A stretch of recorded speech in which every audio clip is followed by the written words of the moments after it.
Right off the top, let's talk about that pomp and pageantry at the White House, starting off a busy day in the United States and in Washington, D.C. for King Charles. President Trump and the King just wrapped up their closed-door meeting at the White House.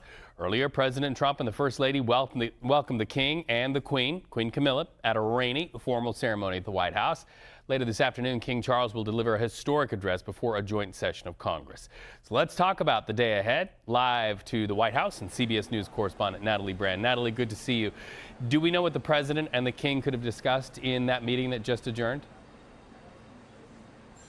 Hi, Reed. Well, we have some guesses, but I think it's also important to point out that, the King's role as head of state is not supposed to be political. He cannot make military decisions or trade deals. This is a more unifying ceremonial role. So, while, again, the policy side is not really in his jurisdiction, but he can serve an important role in soothing some of the tensions that we know have existed and ratcheted up recently between President Trump and the UK government, the Prime Minister Keir Starmer, in terms of the war in Iran, President Trump's criticism of NATO, also, obviously, the war in Ukraine and continued concern in Europe and the UK on that front, and also some of the trade tensions that have existed over the past year or so. So we can expect maybe some of those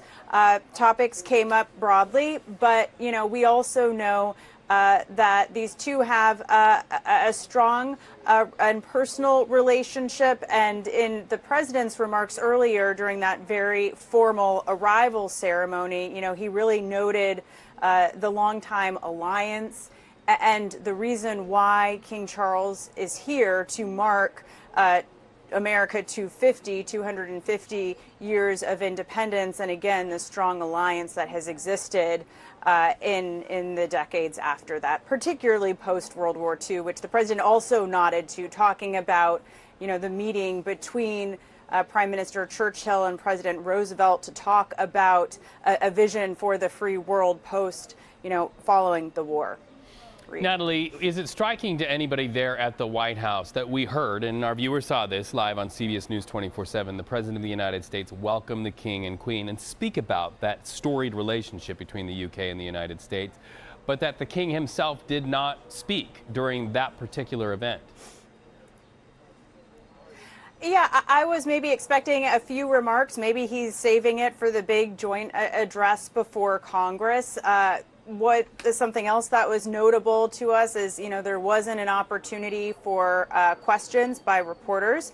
That bilateral meeting between President Trump and the King remained closed, as did, the series of events following that very formal ceremony that we saw play out on our screens. But yeah, we have not been able to ask many questions and interact with the King.